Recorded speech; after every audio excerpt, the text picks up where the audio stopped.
जय हिंद। इस वीडियो में हम समझते हैं जो नई शिक्षा नीति 2020 आई है, इसमें क्या क्या बदलाव किया गया है, यह बदलाव कब से लागू हो जाएगा और इसके क्या पॉजिटिव थिंग है और कौन सी ऐसी निगेटिव थिंग है जो आगे चल के लॉस दे सकती है। साथ ही हम ये भी देखेंगे कि कौन से ऐसे सुझाव हैं जिसे इसमें शामिल करना चाहिए किंतु शामिल नहीं किया जा सका। भारत में जो पहली बार शिक्षा नीति में बदलाव किया गया था वो 1968 में किया गया था। उसके बाद 1986 में किया गया, जिसमें थोड़ा सा अपडेट 1992 में लाया गया, लेकिन ये बहुत बड़ा चेंज नहीं था, इसलिए इसे अलग से कोई शिक्षा नीति में शामिल नहीं करते हैं। अभी जो शिक्षा नीति आई है 2020, नई शिक्षा नीति NEP न्यू एजुकेशन पॉलिसी 2020 है। ये 2022 या 2023 तक लागू हो सकता है। अगर कोरोना जल्दी से निपट गया तो ये 2022 से लागू हो जाएगा हमारी नई शिक्षा नीति। ये जो नीति बनाई गई है इसे बहुत ही सोच समझ के बनाया गया है। गांव के स्तर से पंचायत तक से ही वहां से सलाह मशवरा को किया गया है। कस्तूरी रंजन जो इसरो के पूर्व वैज्ञानिक रह चुके हैं, उनकी अध्यक्षता में इसे शामिल किया गया। ऐसा कोई जिला या पंचायत को नहीं छोड़ा गया हिंदुस्तान से जहां से सलाह मशवरा नहीं किया गया। और उसके बाद इस रिपोर्ट को तैयार किया गया। किसी शिक्षा को बनाने में, किसी शिक्षा के मसौदा को तैयार करने में अब तक की यह सबसे बड़ी कमेटी रही है जिसके इतने ज्यादा सुझाव को माना गया है। इस नीति के अनुसार जो भारत का MHRD था, यानी ministry of human resource development, इसका नाम बदल दिया गया क्योंकि इसी के अंदर शिक्षा मंत्रालय आता था। इसका नाम बदलकर सीधा रख दिया गया भैया शिक्षा मंत्रालय। इसे अब हम लोग क्या कहेंगे, मिनिस्ट्री ऑफ एजुकेशन कहेंगे। इसके अलावा इसमें जो 10+2 प्रोग्राम था इसे बदलकर 5+3+3+4 कर दिया गया। यही नहीं समझ में आ रहा है क्या चीज है। और साथ ही ये भी समझेंगे कि ग्रेजुएशन और पोस्ट ग्रेजुएशन PhD तक में क्या चेंजिंग आएगी। स्ट्रीम को खत्म किया गया, ये सबसे बेहतरीन है। मल्टीपल एंट्री और एग्जिट को शामिल कर दिया गया। देखिए जो 10+2 था ये क्या दर्शाता था। 10+2 का मतलब होता था 12 साल, यानी 12 साल आपकी स्टडी पर गवर्नमेंट आप पर निगरानी रखती थी। स्टेट गवर्नमेंट के हिसाब से आपको पढ़ाई करनी रहती थी 12 साल, यानी क्लास 1 से लेकर 12 तक। 10+10 का मतलब क्या, 1 से लेकर 10 और फिर +2 यानी 12 साल। यहाँ के बाद आपको राज्य सरकार उठा के किसी यूनिवर्सिटी के हवाले कर देती थी कि भैया ग्रेजुएशन कराना है तो किसी यूनिवर्सिटी से जाके कर लो। फिर आपको राज्य सरकार नहीं देखने आती थी। जैसे आप ये सुने होंगे कि हमने भैया 10th किया है यूपी बोर्ड, 12 किया है आपका बिहार बोर्ड, लेकिन ये नहीं सुने होंगे कि हम ग्रेजुएशन किए हैं हरियाणा बोर्ड। भाई ग्रेजुएशन आप यूनिवर्सिटी से किए होंगे, किसी ना किसी यूनिवर्सिटी से, समझ में। तो ये जो सिस्टम था इसे इसमें चेंज किया गया। ये 12 साल जो गवर्नमेंट के अंडर में आप पढ़ाई कर रहे हैं, इसकी शुरुआत होती थी जब आपकी उम्र 6 साल हो जाती थी, यानी 6 साल की उम्र में आप क्लास 1 में एंट्री कर जाते थे। और उसके बाद गवर्नमेंट आप पर 12 साल तक आप पर निगरानी रखती थी आप क्या क्या पढ़ रहे हैं। अब की गवर्नमेंट ने कहा कि भैया हम ये 12 साल नहीं रखेंगे, अब हम आपको 15 साल निगरानी रखेंगे। आप इसको जोड़िए 5+3+3+4, अब गवर्नमेंट आप पर 15 साल नजर रखने वाली है। तो आप कहेंगे क्या 12 के बाद भी 3 साल रखेगी किया, तो नहीं, ऐसा नहीं है। ये गवर्नमेंट शुरुआत से ही अब आप पे नजर रखेगी। और इसमें कहा गया है कि जो स्टडी की शुरुआत हो जाएगी, पढ़ाई की जो शुरुआत है वो 3 साल की उम्र से ही हो जाएगी। 3 साल का बच्चा बहुत छोटा रहता है, उसी को स्कूल में डाल देना है। गवर्नमेंट ने खास करके जो इस समिति जी कस्तूरी रंजन के अध्यक्षता में, इसने ये किया कि आखिर लड़का स्कूल से भागता क्यों है, उसे स्कूल से इतना एलर्जी क्या है। एक छोटा बच्चा था, वो जा रहा था तो एक देखा कि एक कसाई बकरा को खींच रहा था एकदम तेज से। अब बकरा बेचारा पीछे खींचा रहा था, तो अपने पापा से पूछा कि पापा वो बकरा इतना रो क्यों रहा है। तो उसके पापा कहें कि वो कसाई है, उसको ले जा रहा है काटने के लिए। तो बच्चा कहा ओहो, हमको लगा कि स्कूल ले जा रहा है। सोचिए, मतलब लड़का को कटाने से ज़्यादा तकलीफ होता था स्कूल जाने में। तो इसको देखते हुए लड़कों को स्कूल से डर ना करके स्कूल से लगाव करने की व्यवस्था किया गया है। पहले जो हम लोग की स्कूलिंग होती थी स्लेट वगैरह का था, खैर वो तो जमाना अलग है, लेकिन हम लोग क्या क्या करते भाई, पेंसिल वगैरह से पढ़ते थे, इसे ब्लेड लेके ये सब पेंसिल छीलते रहते थे। टाइम मिलता था तो आम का टिकोरा वगैरह छील लेते थे। स्कूल से इसीलिए भाग जाते थे कि ये सब गेम हमको खेलने को घर पे मिलता था, स्कूल में ये सब गेम की सुविधा नहीं थी। जबकि हम लोग को क्या पसंद था, हम लोग को ये सब गेम पसंद थे, चाहे वो लड़का हो चाहे वो लड़की, उसे पढ़ाई से ज़्यादा छोटी सी उम्र में गेम खेलना ही ज़्यादा पसंद आता था। हालांकि उस वक्त आप बचपन में देखिएगा तो कुछ चीज़ों से बहुत ज़्यादा गेम से लगाव हो जाता था। बचपन में आप लोग मोर पंख रखे होंगे अपने कॉपी किताब में, कवर जब चढ़ाते होंगे किताब पे तो बहुत ज़्यादा लगाव होता होगा। पेंसिल छील के उसके छिलका को हम लोग दूध में रखते थे कि ये रबड़ बन जाएगा, बाद में पता चला ये अफवाह है। तो लड़कों के इन्हीं हैबिट को देखते हुए गवर्नमेंट क्या कर रही है, कह रही है कि लड़कों को अब 3 साल में ही आप स्कूल में डाल दीजिएगा। और लड़कों का जो 3 साल के बच्चे होंगे ना, ये छोटका छोटका, इस सबका स्कूल इस तरह से होगा। अब वो क्या करेंगे, स्कूल जाएंगे, अपने कपड़े को गंदा करेंगे, खेलेंगे, मिट्टी भरना है, जो काम करना है वो खेलेंगे सब। इनको पेंटिंग सिखाया जाएगा, जो मन वो ड्रेस पहन के आ जाओ भाई, कोई जोर जबरदस्ती नहीं रहता है। इनको खेलने कूदने के लिए हर सुविधा दिया जाएगा, पेंटिंग करना है, जो मन वो करो। शुरुआत के 3 साल तुम्हें पढ़ना नहीं है, जो तुम अपने घर में रहते थे और मोहल्ले के लड़कों के साथ खेलते थे, अब तुम स्कूल में आओ और स्कूल में खेलो। और टीचर्स को भी ट्रेनिंग ऐसे दिया जाएगा, जिस तरह से एक गार्जियन बच्चे को खिलाता है उस तरह से टीचर उन बच्चों को खिलाएंगे। स्कूल में काफी सारे इंस्ट्रूमेंट्स ऐसे खेलने कूदने के लिए अब रहेंगे हर एक पूरे इंडिया में। पहले आप देखे होंगे कि दिल्ली में इस तरह की काफी ज्यादा शुरुआत की गई थी। अब ये 5+3+3+4 क्या है, इसको समझिए। 5 का मतलब है कि 5 साल का एक प्रोग्राम रहेगा। ये 5 साल आपके एज को नहीं दर्शा रहा है, ये इस एज को दर्शा रहा है कि 5 साल तक आपको स्कूल में रहना है, फिर अगले 3 साल भी, फिर अगले 3 साल, फिर ये, यानी ये जो नंबर है ये दिखा रहा है कि आप स्कूल में कितने साल को बिताएंगे। तो शुरुआत का जो 5 साल रहेगा, इसमें देखिए इस हिसाब से तो आपकी स्कूलिंग 3 साल पे ही स्टार्ट हो जाएगी। अब वो 3 साल की जो स्टार्ट करेंगे तो 3 साल की उम्र में, तो ये जो होगा, ये पहला स्टेज 5 साल का एक प्रोग्राम बनाया जाएगा जिसे कहा जाएगा फाउंडेशन स्टेज। फाउंडेशन स्टेज में लड़के को हम लोग एंट्री करा देंगे 3 साल के उम्र में ही, और फाउंडेशन स्टेज की पढ़ाई चलेगी अगले 5 साल तक, इसीलिए इसे कहा गया 5। अब ये 5 साल जो होगा ये 2 भाग में डिवाइड हो जाएगा। शुरुआत का 3 साल प्ले स्कूल, वही लड़का केवल जाएगा स्कूल, खेलेगा, कपड़ा गंदा करेगा, पेंटिंग करेगा, मतलब उसको पढ़ाई से कोई मतलब नहीं, वो केवल स्कूल जाएगा खेलने के लिए खुश होकर। और उसको 3 साल जब खत्म होगा तो उसको क्लास 1 में भेजा जाएगा, यानी अगला जो 2 साल अब वो पढ़ाई में जाएगा, क्लास 1 और क्लास 2 को करेगा। तो 3 साल खेला और फिर क्लास 1 क्लास 2 किया, और उसको पता ही नहीं चलेगा कि हम कब क्लास 1 में गए और कब क्लास 2 में, क्योंकि उससे कोई भी टाइप का एग्जाम नहीं लिया जाएगा। तो इससे उसको स्कूल जाने का डर ही नहीं रहेगा। और टीचर्स को एकदम खास इस बात का ट्रेनिंग दिया जाएगा कि आप लड़कों पर दबाव न डालें, अभी लड़कों को स्कूल से लगाव करिए। तो स्टेज पहला जो था ये 5 साल वाला, वो समझ गए। अब इसके बाद लड़का जाएगा इस स्टेज में, इस स्टेज में जाएगा तो आप बताइए, वो तो इस 5 वाला जो कैटेगरी था इसी में वो क्लास 1 और क्लास 2 कर लिया और पास भी हो गया, एग्जाम होगा ही नहीं तो पास तो हो ही जाएगा। यानी इस वाले में आएगा तो वो क्लास किस में पहुंच गया, 3 में। अब इसे कहा जाएगा, ये वाले का जो नाम दिया जाएगा उसे दिया गया है प्रीपरेटरी स्टेज। प्रीपरेटरी स्टेज में आपको 3 साल रहना है। तो 3 साल रहेंगे तो जेन्युइन है कि 3 क्लास आप पास हो जाएंगे।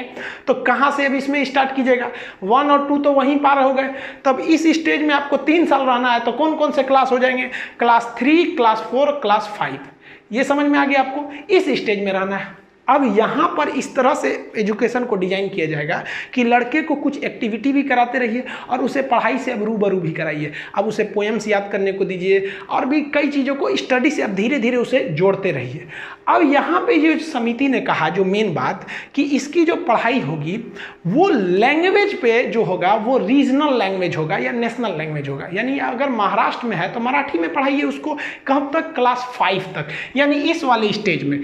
यानी क्लास 5 तक अगर मान लीजिए पंजाब में है तो पंजाबी में पढ़ाइए, बंगाल में है तो बंगाली में पढ़ाइए, क्योंकि इस उम्र में लड़के की सीखने की जिज्ञासा अपनी भाषा में बहुत ज़्यादा रहती है। लेकिन यह नियम मैंडेटरी नहीं है। जिस स्कूल को मन करेगा कि नहीं तुम्हें इंग्लिश मीडियम में ही पढ़ाना है तो आप पढ़ा सकते हैं, लेकिन स्कूल दबाव नहीं डाल सकते कि नहीं हम इंग्लिशे में पढ़ाएंगे। इससे कुछ फ़ायदे हैं ये कि लड़का जल्दी समझेगा, लॉस ये है कि लड़के का इंग्लिश से थोड़ा दूरी बढ़ने लगेगा। अगर इंग्लिश को हम छोड़ देंगे तो आगे जाके काफ़ी लॉस होगा।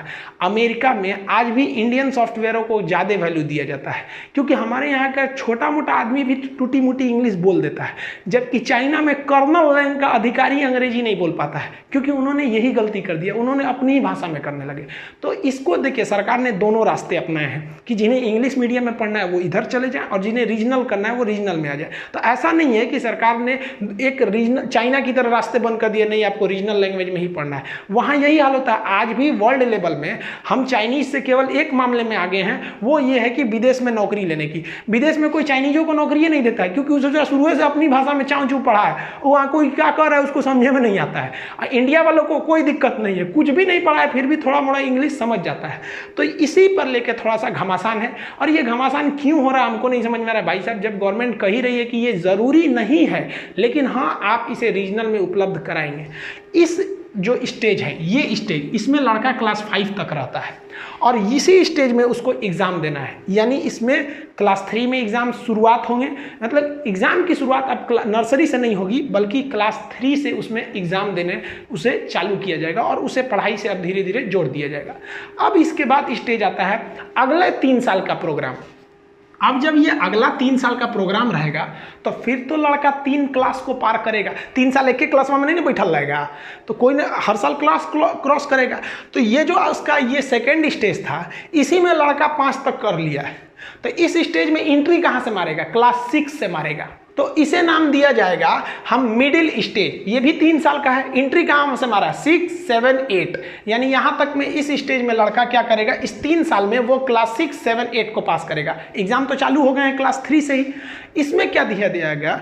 ये काफ़ी चेंजिंग किया गया है।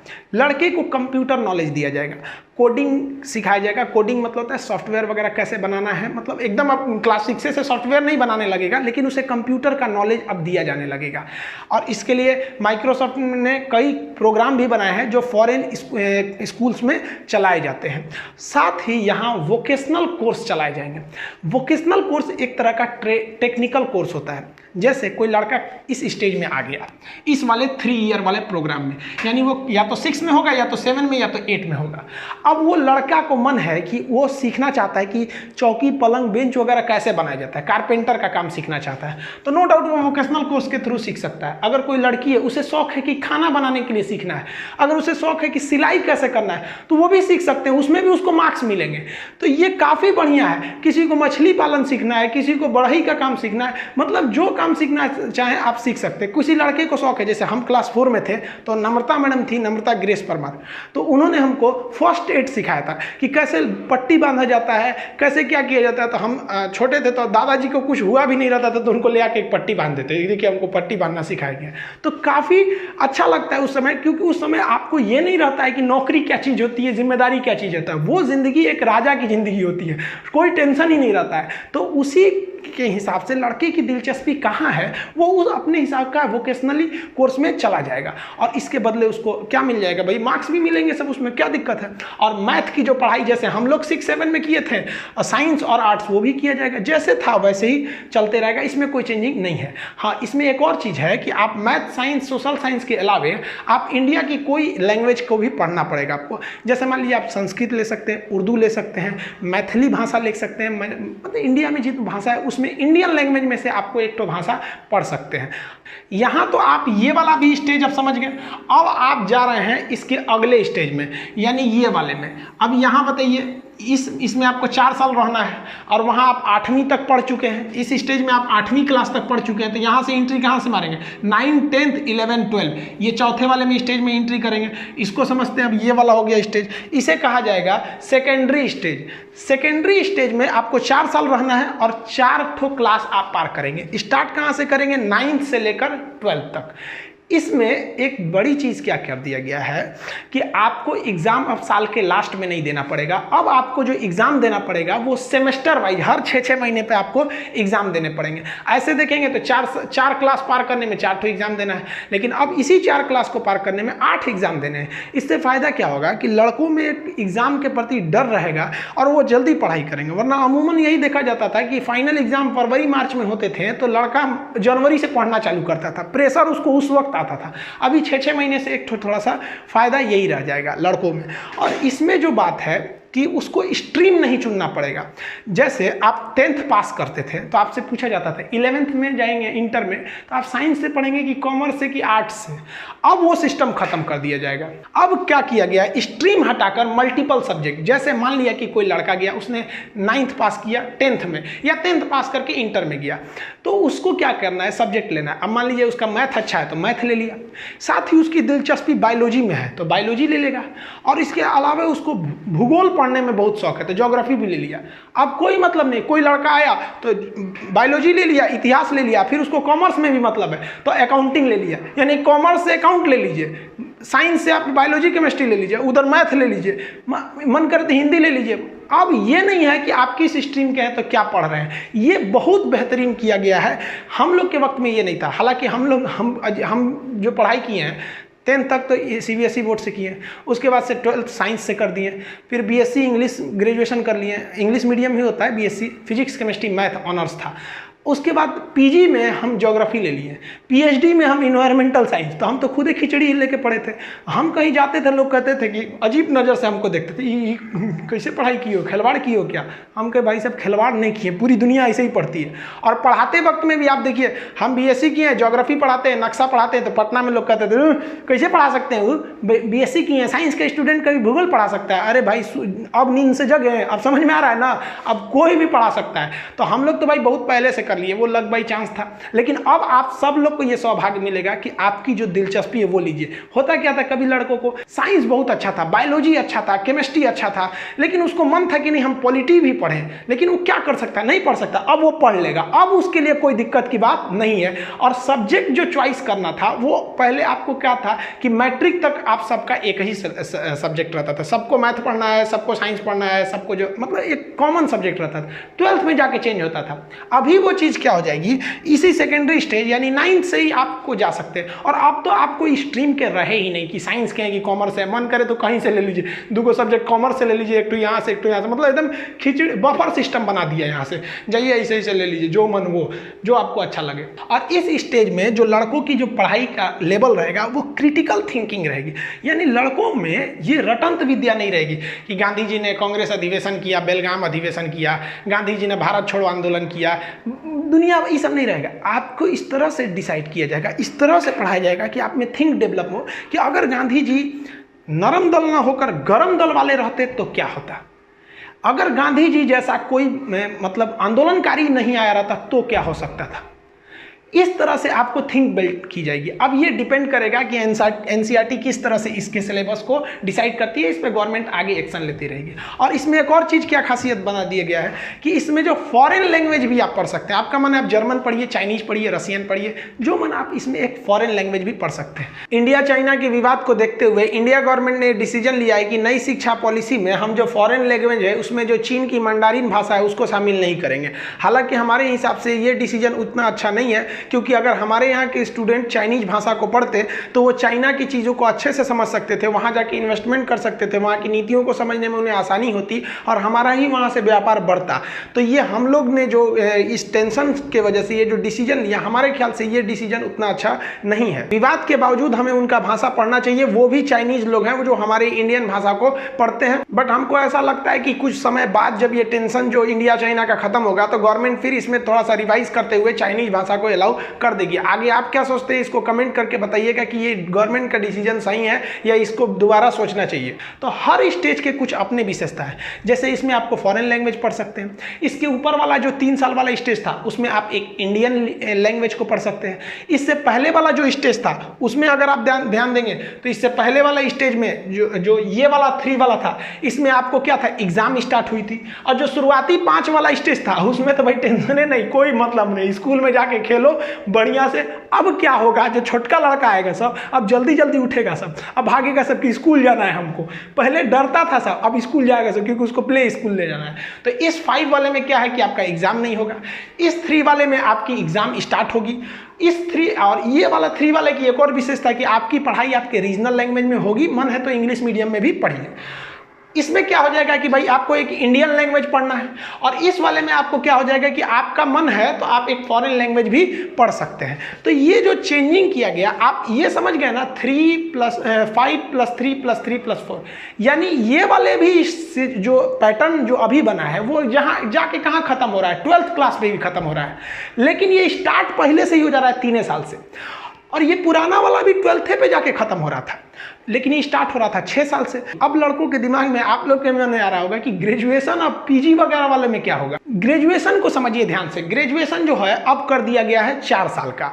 अब जो ग्रेजुएशन आएंगे 4 साल के हो जाएंगे। ग्रेजुएशन आप पहले जो पैटर्न था ग्रेजुएशन का वो 3 तरह के ग्रेजुएशन थे, यानी अगर आर्ट्स लिए हैं तो आप BA कहलाएंगे, और साइंस लिए हैं तो BSc, और उसके बाद से BCom कॉमर्स लिए हैं। हम लोग के समय सर बोलते थे कौन BCom ले लिया रे बिना काम का काम। अब ये सब नहीं चलेगा, ये सब उल्टा सीधा अब नहीं होगा यहाँ पे। अब ये सब तो सिस्टम में खत्म होगा। अब आप सिंपल क्या कहलाए जाएंगे, ग्रेजुएट कहलाएंगे, ग्रेजुएशन, क्योंकि स्ट्रीम रहा ही नहीं। आप मेरा मन तो हम अकाउंट ले लेंगे, उधर से बायोलॉजी ले लेंगे, इधर से भूगोल ले लेंगे। आप बोलिए ना, हम बीए में भूगोल ले लिए तो कहेंगे बीए, फिर कहेंगे बायोलॉजी लिए तो कहेंगे दादा बीएससी हो गया, फिर कहेंगे अकाउंट लिए तो कहेंगे बीकॉम हो गया।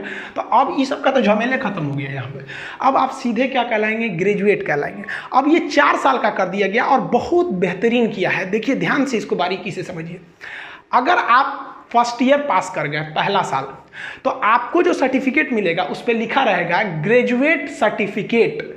अब ग्रेजुएशन का सर्टिफिकेट, और उसके बाद आप अगर सेकेंड ईयर भी पढ़ लिए तो फिर आपको एक सर्टिफिकेट मिलेगा, उसमें लिखा रहेगा ग्रेजुएट डिप्लोमा।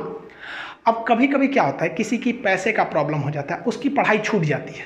तो मान लीजिए कोई लड़का ग्रेजुएशन सेकेंड ईयर में पढ़ाई छूट गया और कहीं उसकी वैकेंसी निकली, तो वो कहेगा कि हम सेकेंड ईयर पढ़े, थर्ड ईयर नहीं पढ़े, तो कहेगा भाग फाड़ के फेंक देगा, भूजा खा ले में लपेट के, 2 साल पढ़ के कोई फायदा नहीं, 1 साल का ही नहीं किया। तो अब ये चीज़ को ख़त्म कर दिया गया है। यानी अगर आप ग्रेजुएशन 1 साल भी किए ना, तो उस 1 साल का भी वैल्यू है, उसका नाम रहेगा सर्टिफिकेट। अगर आप 2 साल करके छोड़े हैं तो उसका नाम रहेगा डिप्लोमा। आप और पढ़ना चाहते हैं, ग्रेजुएशन से थर्ड ईयर भी जाते हैं, तब आपको जो सर्टिफिकेट मिलेगा उस पर लिखा रहेगा ग्रेजुएशन डिग्री, लिखा रहेगा डिग्री। अब उसके बाद मान लिया कि आप और पढ़ना चाहते हैं, आप पूरा 4 साल करना चाहते हैं, तो उस पर लिखा रहेगा ग्रेजुएशन रिसर्च। समझ में आ गया? अब आपके मन में एक सवाल आ रहा होगा कि मान लीजिए कि कोई वैकेंसी आई और उस पर लिखा है कि ये वैकेंसी का फॉर्म भरने वाला व्यक्ति ग्रेजुएट होना चाहिए, तो आप सोचेंगे इसे जरा कौन वाला ग्रेजुएट है में, तो 4 कैटेगरी है। तो अब आप अगर कोई जॉब में जाना चाहते हैं या यूपीएससी बीपीएससी का कंपटीशन जिसमें ग्रेजुएट मांगता है, तो आप केवल 3 साल वाले भी इसमें जा सकते हैं। उन्हें जरूरी नहीं है कि आप 4 साल वाला करें। तो एक तरह से देखिए तो चेंजिंग नहीं हुआ है। तो वो लोग जो केवल ग्रेजुएशन इसलिए करते हैं कि उन्हें नौकरी के लिए एलिजिबल बनना है, वो केवल 3 साल वाला कर सकते हैं। लेकिन वह लड़के जो पढ़ाई को आगे रखना चाहते हैं, उन्हें ग्रेजुएशन 4 साल वाला करना होगा। तो उनके सर्टिफिकेट पे क्या लिखा रहेगा, ग्रेजुएशन रिसर्च। अब एक चीज़ और जो इसमें सबसे बड़ी विशेषता है, वो री एंट्री की है। मान लिया कि हम 2 साल तक ग्रेजुएशन करके छोड़ दिए, चले गए, मेरे पास पैसे नहीं थे, लेकिन हम कहीं काम पे चले गए और हमारे पास पैसे आ गए, लेकिन 4 साल के बाद हमको पैसे आए, तो हम फिर पढ़ने आएंगे तो अभी जो व्यवस्था है, पुरानी व्यवस्था, तो हमको फिर शुरू से करना पड़ेगा, first year second year third year. लेकिन अब री एंट्री में सबसे बढ़िया बात क्या है कि हम तो करके गए थे ग्रेजुएशन 2 साल, तो हमारे पास सर्टिफिकेट क्या है, ग्रेजुएशन डिप्लोमा का। अब हम कहेंगे कि भाई साहब हमको पैसा नहीं था उस टाइम, या हमको पढ़ने में मन नहीं लगा था, अब मेरा फिर शौक जगल है, हम फिर पढ़ेंगे।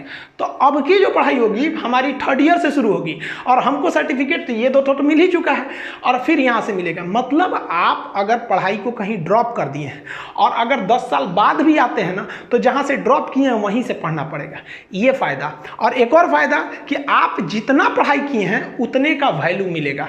अब कोनो कहेगा सर जी 1 महीना क्लास करके छोड़ देंगे तो 1 महीना का देगा, आप इतना खिलवाड़ मत कीजिए भाई, कम से कम 1 साल तो कंप्लीट कीजिए। अब इसके बाद पोस्ट ग्रेजुएशन क्या होगा, फिर बता दिए भैया। पोस्ट ग्रेजुएशन जिसे आप पीजी कहते थे, पहले जब स्ट्रीम होता था तो इतिहास भूगोल वाला एमए कहलाता था, ये फिजिक्स केमिस्ट्री मैथ वाला एमएससी कहलाता था, ये सब कॉमर्स वाले लोग को एमकॉम होता था। अब तो ये खत्म हो गया, अब पता ही नहीं चलेगा कौन किसका है। अब इसमें जो पोस्ट ग्रेजुएशन का सिलेबस है वो या तो 1 साल का होगा या तो 2 साल का। जो ससुरा 4 साल वाला ग्रेजुएशन किया है तो ना कोई 21 साल का ग्रेजुएशन करना पड़ेगा, बढ़िया है। और जो 3 साल का डिग्रिया लेके भाग गया तैयारी करने के लिए, अगर वो चाहता है कि नहीं हम पीजी करें, तो सरकार कहेगी रे बाप रे बाप फायदा उठाएगा, तब ते 2 साल वाला कर। यानी ग्रेजुएशन और पीजी में इस वक्त करने में 5 साल लगता है, नया चेंजिंग आने के बाद भी 5 साल लगेगा। अगर आप यहाँ 4 साल किए हैं तो यहाँ 1 साल कीजिए, यहाँ 3 साल किए हैं तो यहाँ 2 साल कीजिए। अब आप कहेंगे कि यहाँ 2 साल किए हैं तो ही चल जाए, तो हेल जाइएगा क्या इसे यहाँ पे, अरे भाई कम से कम डिग्रियाँ तो लेंगे ना। इसके बाद जो एमफिल का पोस्ट था, एमफिल की डिग्री को ख़त्म कर दिया गया।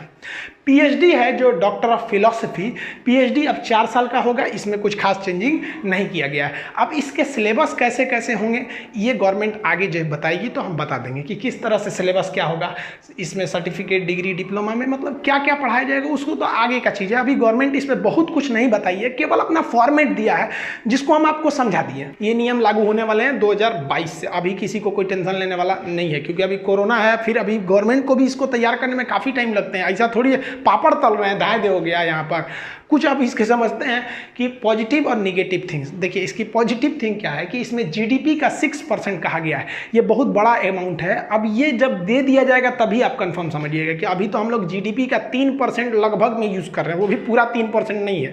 तो 3% की जगह आप ऐसा सोचिए ना कि जितना हमारा बजट है उसका डबल शिक्षा पर बजट आएगा, तो काफ़ी बेहतरीन हो जाएगा ये चीज़, तो ये बहुत अच्छा है।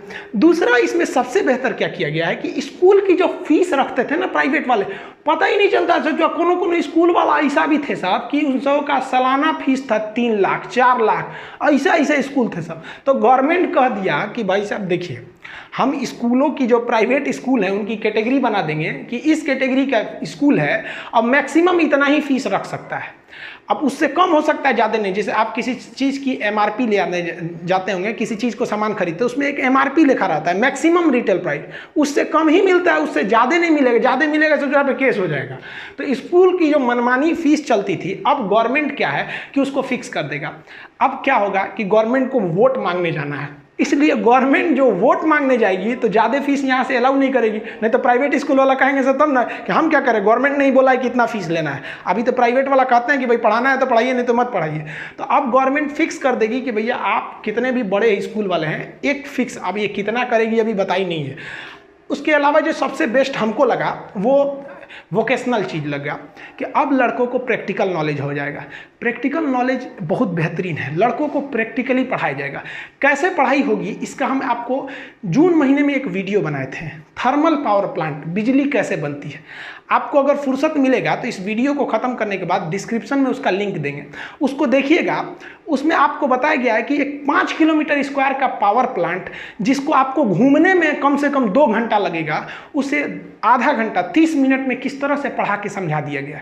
वो चीज़ अगर आप देख लिए हैं तो आप अगर ओरिजिनल पावर प्लांट भी देखिएगा ना तो कमो बेश वैसा ही मिलेगा, मतलब 98% वैसे ही मिलेगा, क्योंकि थोड़ी चेंजिंग आ जाती है। मतलब वो उसी ढंग से अब पढ़ाया जाएगा कि लड़कों को एकदम विजुअली दिखाकर। ये वीडियो खत्म होने के बाद आप उस वीडियो को देख लीजिएगा तो आपको समझ में आ जाएगा कि अब आगे की पढ़ाई कैसे होने वाली है। वोकेशनल कोर्स के बाद जो रिजल्ट दिया जाएगा इसमें तो गजब की चेंजिंग कर दिया गया।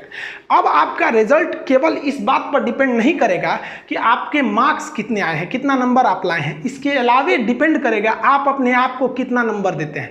यानी आपके सामने पूछा जाएगा कि आपके अंदर कॉन्फिडेंस कितना है, आप टाइम टेबल को कितना फॉलो कर लेते हैं, आपको कोई काम दिया जाता है आप उसको कितनी जिम्मेदारी से लेते हैं। यानी आपको सेल्फ असिस्टमेंट करना पड़ेगा। ऐसा क्यों किया गया है? क्योंकि ऐसा देखा गया कि जब लड़के की पढ़ाई खत्म हो जाती है, ग्रेजुएशन या कुछ भी हो जाता है, नौकरी भी हो जाती है, तो उसके बाद उसको रिजल्ट देने वाला कौन होता है, कौन उसको असेसमेंट करता है? वो खुद से करता है कि मेरे लिए ये सही है या गलत। तो हम वो डिसीजन वहाँ लेना शुरुआत करते हैं। तो अभी से ये शिक्षा नीति से क्या होगा, हम खुद से डिसीजन लेना चालू करेंगे, तो बचपन से ही आदत हो जाएगा हमें अपने आप को संभाल के रखना। इसके अलावा मार्क्स में ये भी ध्यान दिया जाएगा कि आपके क्लास के जितने स्टूडेंट हैं वो आपको कितना मार्क्स देते हैं। इसके लिए एक क्राइटेरिया बनाई जाएगी कि जितने स्टूडेंट है किस तरह से वो ग्रेडिंग करेंगे आपको। इससे ये फायदा होगा कि आप अपना नंबर अच्छा बनाने के लिए अपने दोस्तों से अच्छा संबंध रखेंगे। और अगर आप बचपन से क्लास 12 तक अब आपको ये आदत हो गया कि नहीं भैया हमको बचपन से अपने दोस्तों से संबंध अच्छे रखने हैं, तो आपका स्वभाव बहुत अच्छा हो जाएगा। तो अब क्या होगा कि हर स्टूडेंट दूसरे स्टूडेंट के प्रति इज्जत रखेगा कि भाई साहब उसको भी मार्क्स देना है हमको, तो वो आपके जो क्लास के हैं वो उन लोग को भी देना होगा। और साथ ही टीचर भी आपका नंबर देंगे कि ये लड़का अच्छा था या नहीं था। ये 5वां जो चीज़ दिया गया कि फॉरेन यूनिवर्सिटी भी आप भारत में अपना ब्रांच खोल सकती है, जैसे ऑक्सफोर्ड, हार्वर्ड यूनिवर्सिटी, कैम्ब्रिज, ये सब भी यूनिवर्सिटी अब भारत में खोल सकती है। हालांकि इसे बहुत पहले आ जाना था, जब मनमोहन सिंह थे उन्होंने ही इस प्रस्ताव को लाया था, तब उस समय बीजेपी ने विरोध किया था कि नहीं ये भारत के लिए दिक्कत होगा। तो सोचिए अभी ये तो पॉलिटिक्स वाला चीज़ है, इसमें नहीं, देखिए जो विपक्ष में रहता है विरोध करता ही है। उस वक्त जो प्लान थी वो थोड़ी सी अजीब थी। उसमें क्या कहा गया था कि जो यूनिवर्सिटी आएंगी उन्हें 50 करोड़ रुपये सिक्योरिटी मनी देना होगा। ये सही भी था एक तरह से, पता चला हमारा फीस लेके भाग गई यहाँ पे, हम क्या लंदन जाएंगे खोजने के, कैम्ब्रिज किधर है, या नहीं जाएंगे। तो एक सिक्योरिटी मनी का प्रोग्राम रखा गया था, जिस वजह से वो लोग उतना इंटरेस्ट नहीं रहते हैं। तो अभी के में जो कहा गया कि भाई साहब आपको सिक्योरिटी मनी का झमेला नहीं है, और साथ ही वही यूनिवर्सिटी आएंगी जो इन टॉप लेवल की हैं, दुनिया की टॉप 50 यूनिवर्सिटी ही ब्रांच खोल देंगी। अब पता चला यूनिवर्सिटी ब्रांच खोलेगी, पाकिस्तान भी अपना खोल दिया इस्लामाबाद यूनिवर्सिटी से जुड़ा, उसमें कौन सी सिखाएगा कि बम को कैसे नोचना है और कैसे फेंकना है, ये सब नहीं आएंगे। सब टॉप 50 यूनिवर्सिटी जो दुनिया की है वहीं आ सकती है। तो ये भी बेहतर है, इससे फ़ायदा क्या होगा कि हमारी यूनिवर्सिटी जो है उनको भी एक बढ़िया कंपटीटर मिलेगा वर्ल्ड लेवल का। तो ये सब भी मेहनत करेंगे कि हमको ऐसा बनना है। और जो चेंजिंग अच्छी की गई है वो अलग से 4 डिपार्टमेंट बनाया जाएगा। वो डिपार्टमेंट 4 अलग अलग रहेंगे। उसमें एक का काम रहेगा कि सिलेबस तैयार करना, किस बच्चे को क्या पढ़ाना है। एक अलग डिपार्टमेंट रहेगा जो रेगुलरिटी काम करेगा कि किस स्कूल में टीचर कैसे कर रहे हैं, इंफ्रास्ट्रक्चर कैसा है, स्टूडेंट में कोई चेंजिंग तो नहीं लाना है। एक अलग डिपार्टमेंट रहेगा जो उन लोग को मतलब सैलरी देगा, जो टीचर्स हैं या जो स्टूडेंट है उनको अलग से स्कॉलरशिप दिया जाएगा जो गरीब स्टूडेंट है, ताकि वो अच्छे से पढ़ सके, जो अच्छे स्टूडेंट है उन्हें रिसर्च में पैसे दे सके। और एक अलग डिपार्टमेंट रहेगा जो रिजल्ट निकालने की व्यवस्था कर सके। जैसे आप स्पेशली बिहार में देखे होंगे तो बहुत गलत क्या होता है कि लड़का अगर मुजफ्फरपुर का है तो उसे पता चल गया कि मेरी मैट्रिक की कॉपी दरभंगा गई है चेक होने के लिए। अब क्या करेगा, वो ट्रेन पकड़ के दरभंगा पहुंच जाएगा कोने कॉलेज में, मास्टर साहब 500 रुपया ले लीजिए, हमारा नंबर पास कर दीजिए। ऐसा होता है वहां पर। इस चीज को तो तुरंत बंद कर देना चाहिए। लड़का को क्या जरूरत है बताने का कि तुम्हारी कॉपी कहां चली गई, तुमको इससे क्या मतलब। ये डिपार्टमेंटल काम है ना, आप थोड़ा बाहर और कहीं जगह पता करिए, नहीं पता चल पाता है। और जहां भी अगर ये पता चलता है तो एकदम ये तो आप कहिए कि खुला अपराध कर रहे हैं। आप लड़के को उत्साह रहे हैं कि तेरा कॉपी हमारे पास आ गया है, आओ हमको पैसा दे।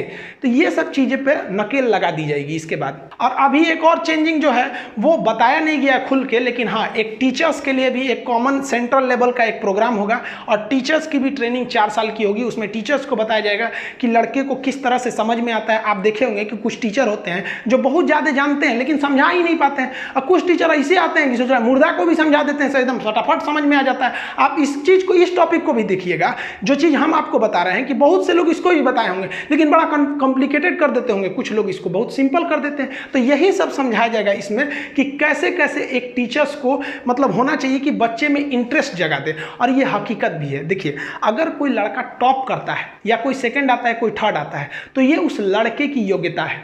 लेकिन अगर कोई स्टूडेंट क्लास में रहकर फेल हो जाता है तो इसमें टीचर की कमी है। क्यों? क्योंकि टीचर ने उस पढ़ाई को इंटरेस्ट नहीं बनाया। क्या होना चाहिए कि जो स्टडी है उसे इंटरटेनमेंट बनाना चाहिए। आप अगर अर्जुन का एग्जाम्पल दीजिएगा तो द्रोणाचार्य ने अर्जुन को पढ़ाया था और 5 पांडवों को पढ़ाया था, अर्जुन टॉप कर गए। तो ऐसा नहीं है कि बाकी भीम, नकुल, सहदेव, युधिष्ठिर ये लोग चौपट हो गए। लोग ये लोग भी थे भाई, टॉप तो कोई एक ही ना करेगा। तो टीचर्स को भी सोचना चाहिए कि भाई क्या है कि आपके क्लास को लड़का भाग जा रहा है। आप अपने भी स्कूल में देखे होंगे कि कुछ टीचर्स का क्लास आप छोड़ना नहीं चाहते होंगे और कुछ टीचर को देख के बुखार लग जाता होगा। यूट्यूब पे भी देखे होंगे कुछ टीचर के क्लास को आप स्किप कर करके भगाएंगे कि दो तरीके, आधा घंटा तो दिमागे चट जाएंगे। और कुछ टीचर ऐसे भी होंगे जिनको आप देखेंगे बिना स्किप किए आपको क्लास देखेंगे, आप कहेंगे नहीं यार स्किप नहीं करेंगे, कब कौन सा अच्छा चीज पढ़ा के निकल जाएंगे। इनका क्लास एक एक सेकंड इंपॉर्टेंट होता है। जो इसकी निगेटिव चीज़ है उसको समझिए क्या है कि इसमें इंग्लिश को ना थोड़ा सा तवज्जो कम देने को जोर दिया गया है। हालांकि सरकार आपको बताए हैं कि इसमें जो सुझाव दिया गया है कि वो मैंडेटरी नहीं है और इसमें कुछ खास चेंजिंग भी नहीं आएगी। जो भी प्राइवेट स्कूल है वो अभी भी इंग्लिश मीडियम को ही फॉलो करेंगे और सरकारी स्कूल कितना अच्छा पढ़ाते हैं सब आपको तो पता ही है। किसी भी सरकारी अधिकारी या बड़े घर की फैमिली या इवन नेता मंत्री के लोगों की इतनी हिम्मत नहीं है कि वो अपने बच्चे को सरकारी स्कूल में भेजें, क्योंकि उनको पता है कि वहाँ भेजेंगे तो कितनी अच्छी पढ़ाई होगी। तो प्राइवेट वाले तो इंग्लिश को रखेंगे ही रखेंगे। और क्या चीज़ है, इसमें एक सेंट्रलाइज कर दिया गया है। कहा गया है कि जो टीचर्स का प्रोग्राम होगा और जो सिलेबस किया जाएगा इंडिया का, वो एक सेंट्रल बॉडी उसको डिसाइड करेगी और राज्य को मानना ही पड़ेगा। तो ये हमारे संघात्मक व्यवस्था में एक चोट है। संघात्मक व्यवस्था हम आपको पॉलिटी में पढ़ाए हैं कि जहाँ स्टेट गवर्नमेंट भी अपनी डिसीजन लेती है और सेंट्रल गवर्नमेंट भी लेती है। तो यहाँ पर हमारा जो संघात्मक व्यवस्था है उस पर एक निगेटिव असर पड़ा है। साथ ही इसमें एक और सुधार करने लायक था। हमें अपने स्टूडेंट्स को सिलेबस में ये जोड़ना चाहिए कि एक अच्छे टीचर की पहचान क्या है। जैसे अभी क्या होता है कि टीचर लोग स्कूल में आ जाते हैं, खैनी बनाते रहते हैं, कहाँ है कोई, तो टीचर लड़के से मंगा देते हैं कि बबुआ पान लेते हो अमेरिका थी। अजब हाल है बेचारा, लड़के पे क्या इफेक्ट पड़ेगा इसका।